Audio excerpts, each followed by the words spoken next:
지금 이재용 부회장을 4년째 괴롭히는 거는 문재인 대통령에서는 정의를 실현하는 일이에요. 청년들한테 분노하라 비판 회로도 같은 삼성그룹의 상호 출자 구성도 공정위가 그린 거예요. 2012년에. 빌 게이트가 그 증여세나 상속세를 안 냅니다. 미국에는.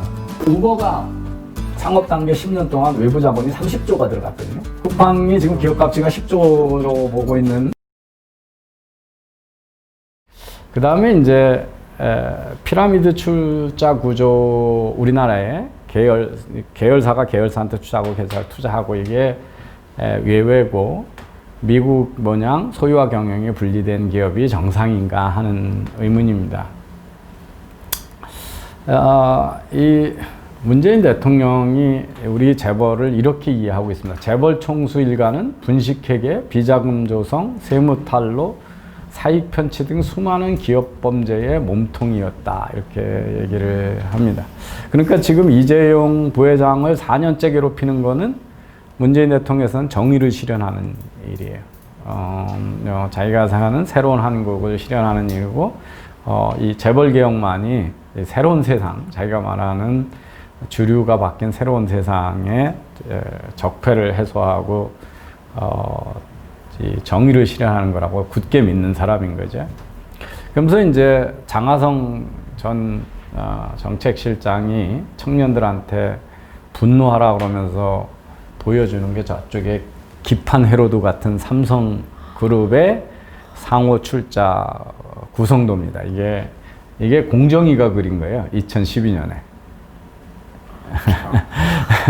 그러니까 컴퓨터 기판 회로보다 더 복잡하죠. 그래서 이게 무지 잘못된 거로 이제 얘기를 하는 거야. 이게 잘못된 거고. 근데 이제 다른 기업을 보면, 뭐 큰 거만 보면 이제, 지금 이게 몇 년 전인데, 삼성 에버랜드가, 삼성물산하고 합병이 됐고, 제일기획하고 합물산이 됐기 때문에 여기 지금 제일 우회가 있는 게 이제 삼성물산이고요. 삼성물산이 삼성생명을 가지고 있고, 생명이 전자를 가지고 있고, 전자가 삼성카드를 가지고 있고, 카드가 다시 삼성물산을 가지고 있고, 원래 이 삼성물산의 지분을 이재용 부회장이나 이건희 회장이 갖게 하기 위해서 삼성 에버랜드하고 삼성 SDS 같은 비상장 주식 회사를 만들어서 거기로부터 이렇게 투자를 하고 뭐 이런 순환 출자 구조를 가지고 있는 것. 근데 우리나라는 다 그래요. 현대중공업도 그렇고, 현대자동차도 그렇고, 대한항공도 그렇고,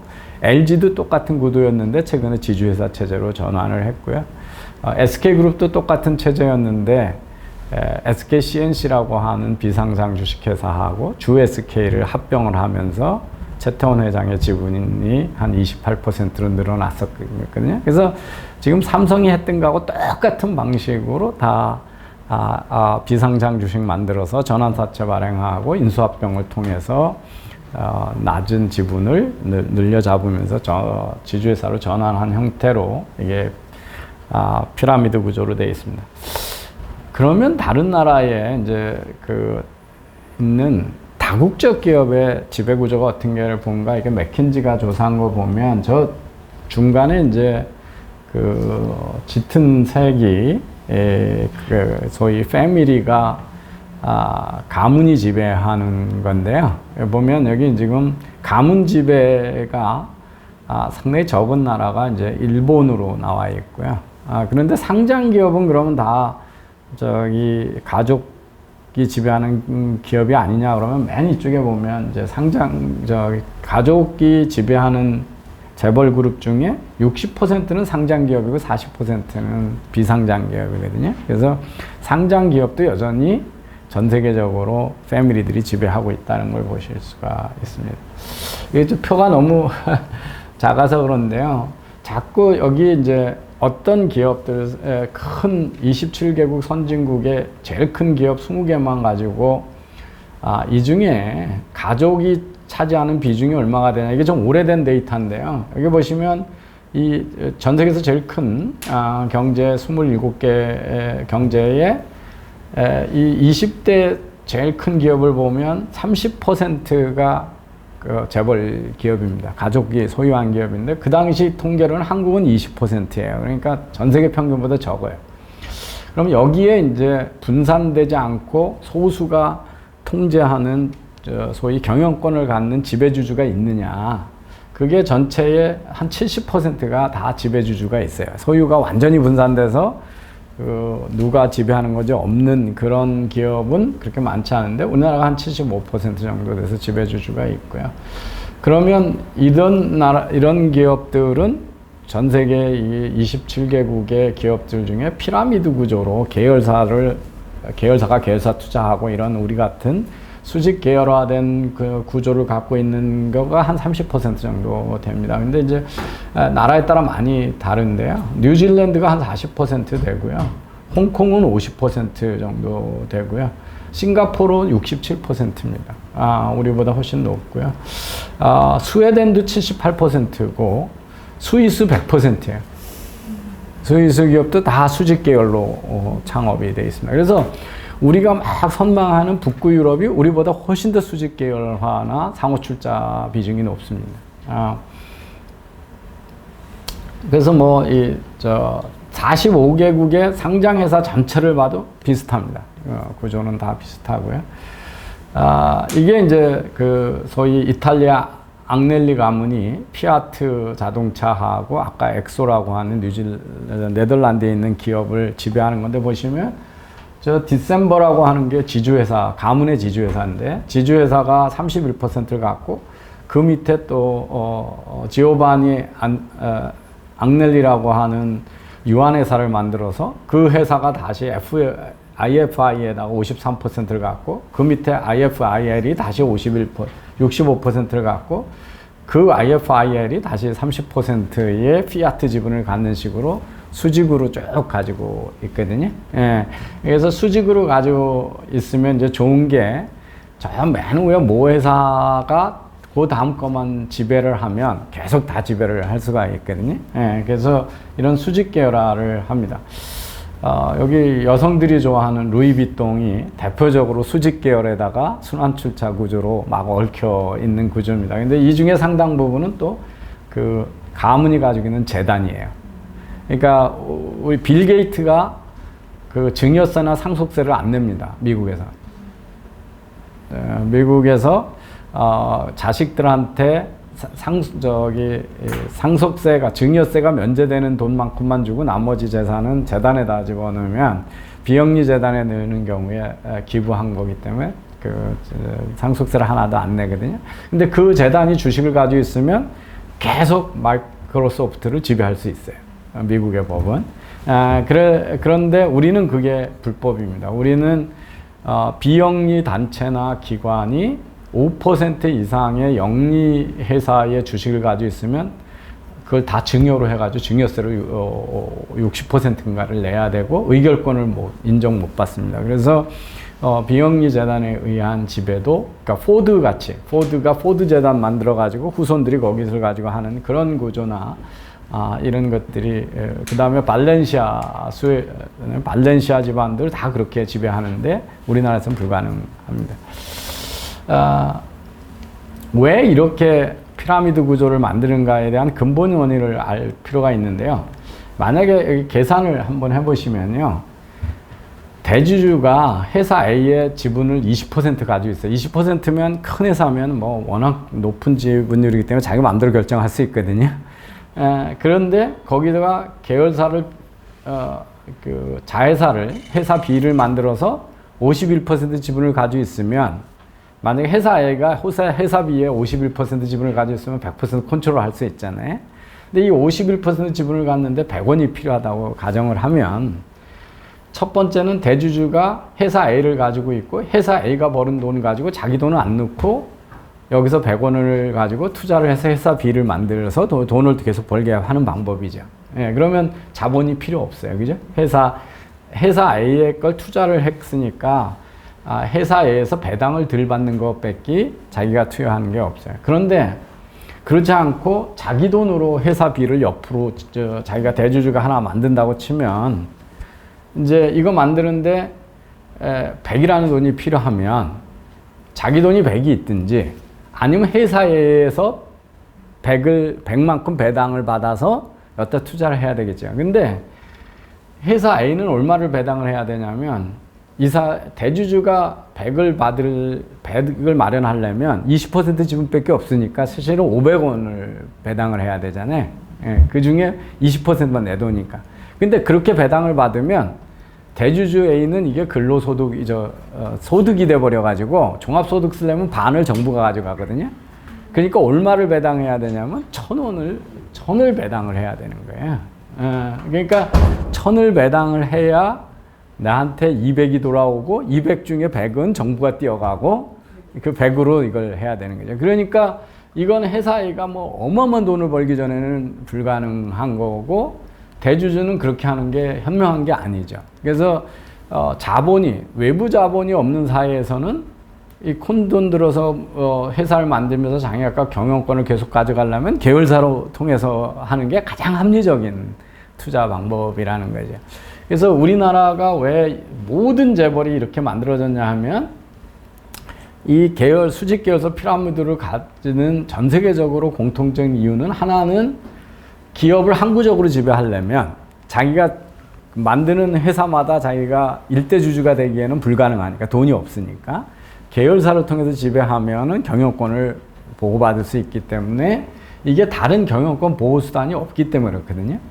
이게 첫째 이유고 두 번째는 자본시장이 발달하지 않아서 이 창업 자금을 대주는 데가 없는 사회가 전부 이렇게 합니다.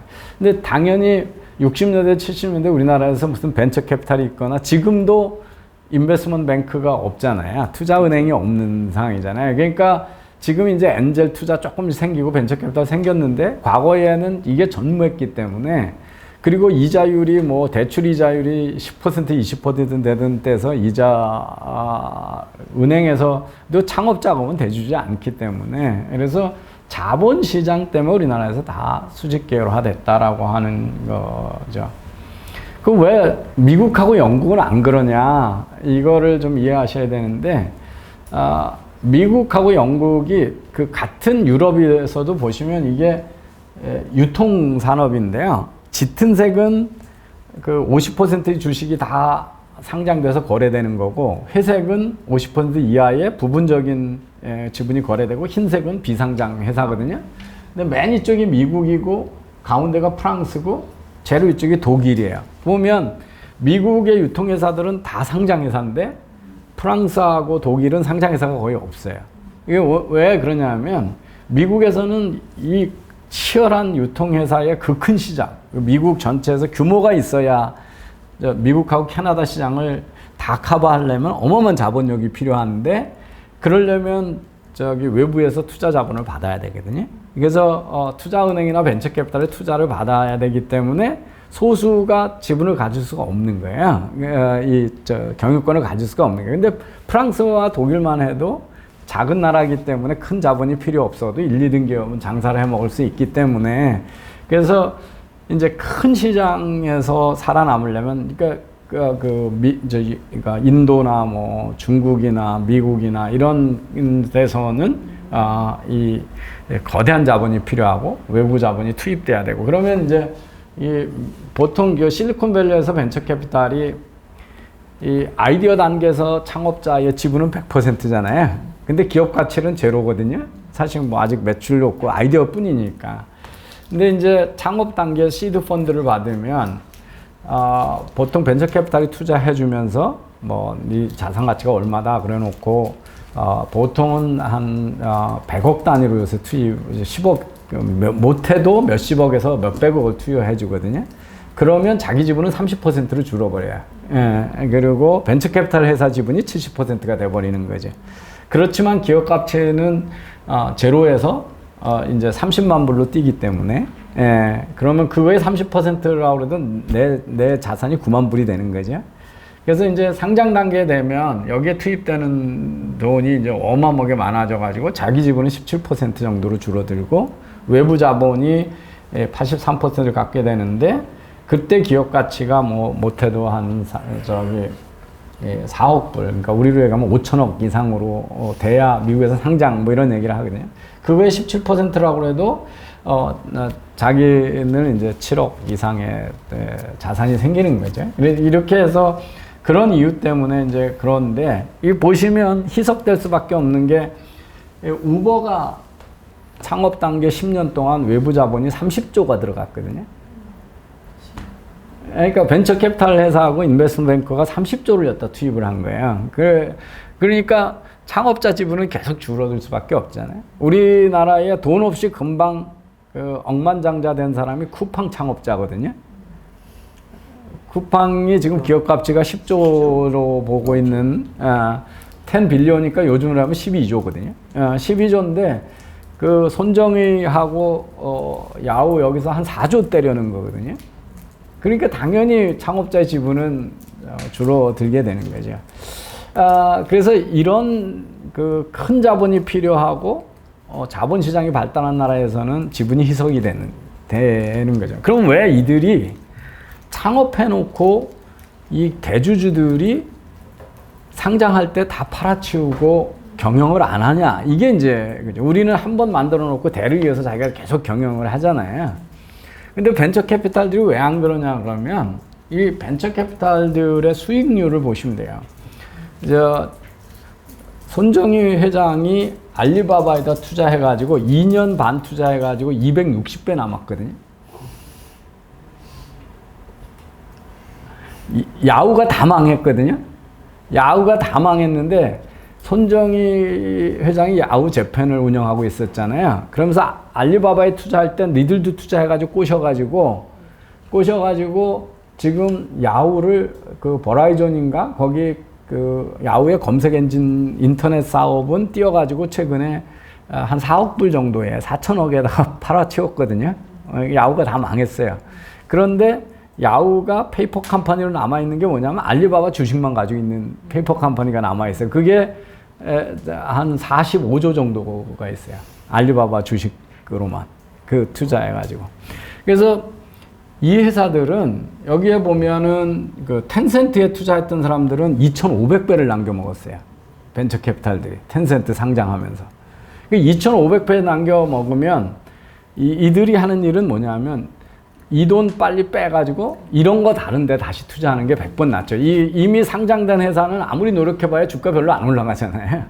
예, 그러니까 미국의 이 창업 단계의 투자은행하고 벤처 캐피탈은 경영에 관심이 없어요. 자기 자산값만 지키고 있다가 상장할 때 팔아치우고 그 돈에 빼가지고 다른 거.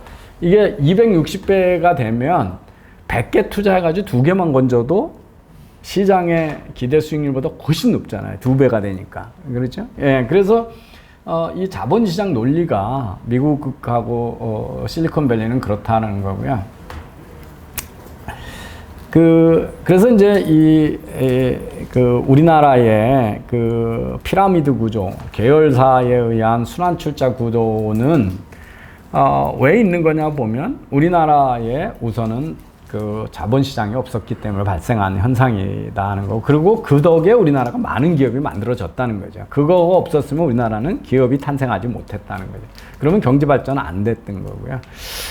그래서 그러면 이게 나쁜 거냐? 우선 경영학에서 자꾸 미국처럼 왜 안 하냐고 그러는데, 경영학의 어떤 이론도 특정 지배구조가 더 퍼포먼스를 잘 낸다라고 하는 아무런 보장이 없다는 거예요. 그래서 그거는 이루어진.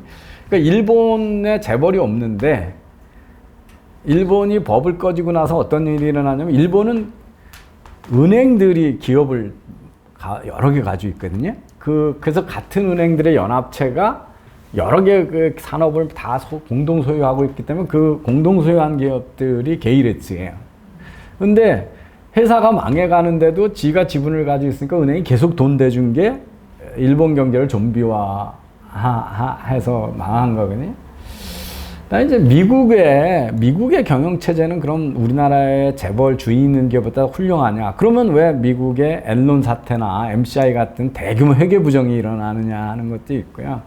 우리가 미국의 이사회는 뭐 정말 주주를 위해서 활동하는 것처럼 그러지만 미국에서 그거에 대해서 비판이 너무 많아요. 이건 뭐냐면 서로 상호 이사해 주는 거거든요. 이사회들의 네트워크이지 주주 관심하고는 아무 상관이 없다는 거예요. 그래서 보면 미국에 보면 러셀 3000대 기업, 이게 제일 대기업인데 2011년에 거기 이사의 빈자리가 16,797개가 있었는데 이걸 누가 추천하냐면 그 16,797명 중에 16,822명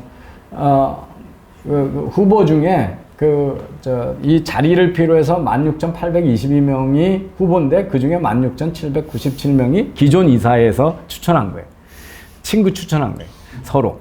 그리고 일반 주주가 추천한 게 26명이에요. 없어요, 아무도. 그리고 이 기존 이사의 추천은 임명 성공률이 99.9%고 주주 추천의 성공률은 40%밖에 안 돼요. 그래서 이게 그 다음에 이제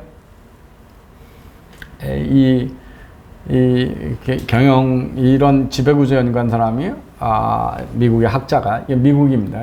베체타고 드롱이라고 하는 학자가 어떤 지배구조 체제가 더 지속 가능하고 그 원천적으로 우월하다고 하는 어떤 이론도 실증 자료도 없다, 이제 이렇게 얘기를 합니다. 그래서 이제 그리고 우리가 지금 상법을 바꿔가지고 그 공정거래법하고 상법을 갖춰가지고 순환 출자 못하게 하고 뭐 하고 막 그러잖아요.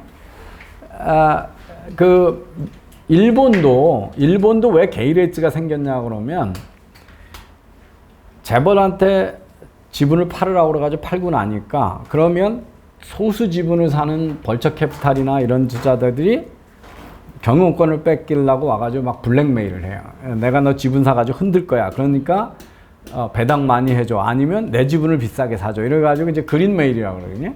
그래서 흔들리니까 어떻게 하냐면 다른 회사, 친한 회사들끼리 서로 지분을 사는 거예요. 그러니까 한 재벌이 못 사게 하는 대신 서로 사게 교체하면 되죠. 만약에 우리가 굳이 정부가 만약에 삼성그룹의 순환 출자를 막고 이걸 못하게 막는다 그러면 삼성의 경영진은 어떻게 하냐면 현대자동차 지분을 사주고 현대자동차 지분이 삼성 걸 사주게 해가지고 서로 보호해주는 그 백기사를 마련하게 되거든요. 이게 상호 크로스 홀딩을 하는 거예요. 그래서 이 경영권의 보호수단은 계속 진화하면서 한 가지 그 틀림없는 진리는 뭐냐면 그 경영권 보호수단을 계속 강구하면서 지배 권한을 놓지 않는다는 거거든요. 예, 기업들이. 그래서 이 상호 출자나 주주간 계약, 차등 의결권, 비영리 재단에 의한 지배 등을 통해서 경영권을 계속 유지하기 때문에 뭐 마치 순환 출자가 없어지면 지배 구조가 개선되는 것처럼 하는 것들이 다 넌센스라는 거예요. 실질적인 지배는 계속 유지된다라고 하는 거죠. 그다음에 이제 아까 우리 사회가 거대한 지금 그 정신분열적인 재벌 개혁론을 갖고 있는 게 뭐냐면 우리나라가요 아무 생각 없이 이 상법을 어디 걸 베꼈냐면 상법하고 노동법을 일본 법을 베꼈어요. 근데 일본은 어디 걸 베꼈냐면 독일 걸 베낀 거예요. 그런데 전 세계의 레갈 시스템을 보면 영미의 관습법적인 레걸 레짐이 있고 프랑스, 독일, 스칸디나비아, 북구 유럽 이렇게 법률 체계가 한 4개의 리즘으로 되는데 우리나라 사람들의 기업에 대한 생각, 경영자들의 생각은 되게 미국적인 거를 선호하고 기대를 해요. 그런데 우리 노동법하고 상법은 다 독일일 거예요. 그래서 독일의 법 체계를 따르는 나라가 3나라밖에 없어요. 독일, 일본, 한국이에요. 예, 희한한 거죠. 그런데 우리가 독일하고 일본은 아주 유사해요, 문화적으로. 우선 신뢰 사회라고 하는 거고 노사관계가 무지무지하게 건설적이거든요. 그리고 되게 그 단일 민족의 내부 갈등이 적은 사회거든요. 근데 우리는 전 세계에서 아마 가장 갈등적인 노사관계를 갖고 있는 나라거든요. 가장 극렬한 노사관계를 갖고 있고. 그래서 미국이 독일이나 북구 유럽과 같은 복지국가를 갈 수 있냐 그랬을 때 미국 학자들은 불가능하다고 그래요. 왜냐하면 미국은 그런 신뢰의 건설적인 트러스트나 투명성을 갖고 있는 사회가 아니에요. 요즘 그 흑백 갈등 가지고 미국에 벌어지는 일을 보시면 알잖아요. 미국은 법치로 유지되는 거지 이게 그 어떤 동질성이나 무슨 신뢰로 유지되는 사회가 아니거든요. 그러니까 우리는 지금 우리의 행동이나 우리의 문화가 과연 일본식이냐 독일식이냐를 따져보지 않고 지금 법을 베낀 게, 일본을 보고 베낀 게 이제 이 난리를 치고 있는 원인이라는 거고요. 그래서 이제 왜 지배구조가 다 다른가를 보면 미국하고 캐나다하고 너무 달라요. 캐나다도 그 재벌들에 의한 이렇게 재벌 구조적이 훨씬 강하거든요. 근데 왜 그러냐면 캐나다가 작은 나라인데 그 건국 초기에 프론티어 시절에 중상주의에서 해외에서 돈을 많이 벌어와야 되니까 거기에 막대한 자본이 필요하니까 이쪽으로 몰아준 거예요. 그래서 이 위험한 사업을 영위하는 기업들이 안정적 지배구조를 가져야 되니까 이 가문 중심으로 딱 기업을 컨트롤할 수 있게 보호해 준 게 지금 문화가 지금까지 남아 있어서 그런 거예요. 근데 우리는 어떠냐면 우리가 내수 시장이 없었기 때문에 산업 개발을 다 해외 시장 개척하라고 해서 만들어줬잖아요. 이게 경영권이 흔들리면 가서 아무것도 못 하는 거고, 거기다가 특히 우리나라나 일본이 그 기업 집단이 만들어지는데 중요한 역할을 했던 게 수출 위주로 기업을 만들었는데 영어 할 줄 알고 글로벌 마케팅 할 수 있는 인력이 너무 극소수였던 거예요. 그러니까 종합상사 제도를 만들어가지고 인력을 갖다 몰아줬잖아요. 그죠? 예. 그런데 국내 시장은 없는데 해외에서 먼저 보고 듣고 거래선을 확보한 쪽이 돈 버는데 유리하죠. 그러니까 그래서 우리나라가 그 해외 시장 개척으로 시작한 그거가 캐나다하고 비슷하고요. 그 다음에 왜 강력한 지배 구조가 필요하냐라고 필요한 이론이 몇 개가 있는데, 하나가 노조예요. 노조가 대결적이면 경영권이 확고해야 기업이 살아남는 거니. 그러니까 우리나라의 재벌의 권력을 거꾸로 얘기해서 더해준 거는 강성 노조라는 거죠. 그 다음에 이제 좌파적 정책으로 기업 환경이 불확실해지면 더 강력한 지배구조가 필요하다는 거죠. 그러니까 문재인 대통령이나 지금 정권이 점점 더 이렇게 좌파적인 정책을 쓸수록 기업들은 불안감을 느끼게 되고 경영의 안정권을 추구하는 반작용을 하게 된다라고 하는 게 역사적 교훈이다는 거고요. 그래서 이 순환출조 구조의 총수 지배가 한국에만 있는 예외적인 사항이냐? 이건 절대 아니고 전 세계적으로 나타나는 거고, 미국하고 영국만이 큰 시장하고 대규모 자본시장 발달 때문에 예외다. 그래서 아메리칸 그 익셉셔널리즘이라는 게 답입니다.